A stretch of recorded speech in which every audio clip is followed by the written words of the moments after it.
પોરબંદરમાં કોંગ્રેસના ઉમેદવાર નશાની હાલતમાં ઝડપાયાનો આરોપ છે। અજય મૂઢા પીધેલી હાલતમાં ઝડપાયાનો આરોપ છે। મનપાની ચૂંટણીમાં વોર્ડ નંબર 3ના કોંગ્રેસના ઉમેદવારો છે। વોર્ડ નંબર 3થી કોંગ્રેસના ઉમેદવાર અજય મૂઢા છે। નશાની હાલતમાં કાર ચલાવતા પોલીસે ઝડપ્યા। કમલાબાગ પોલીસે અજય મૂઢા સામે ગુનો દાખલ કર્યો છે। અજય મૂઢા સામે પ્રોહિબિશન એક્ટ હેઠળ ગુનો પણ દાખલ કર્યો છે। અજય શીરુ જોડે છે, કોંગ્રેસના ઉમેદવાર નશાની હાલતમાં ઝડપાયા છે, શું જાણકારી?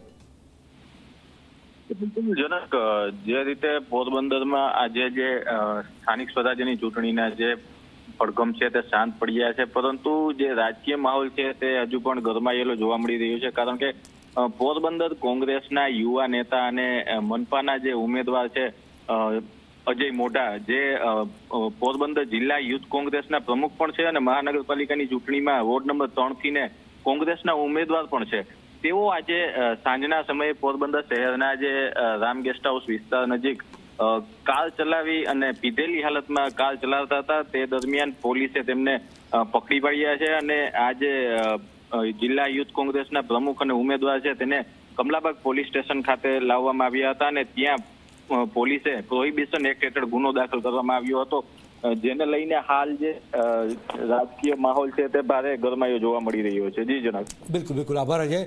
આપ જોઈ રહ્યા છો, પોરબંદરમાં કોંગ્રેસના ઉમેદવાર નશાની હાલતમાં ઝડપાયા છે।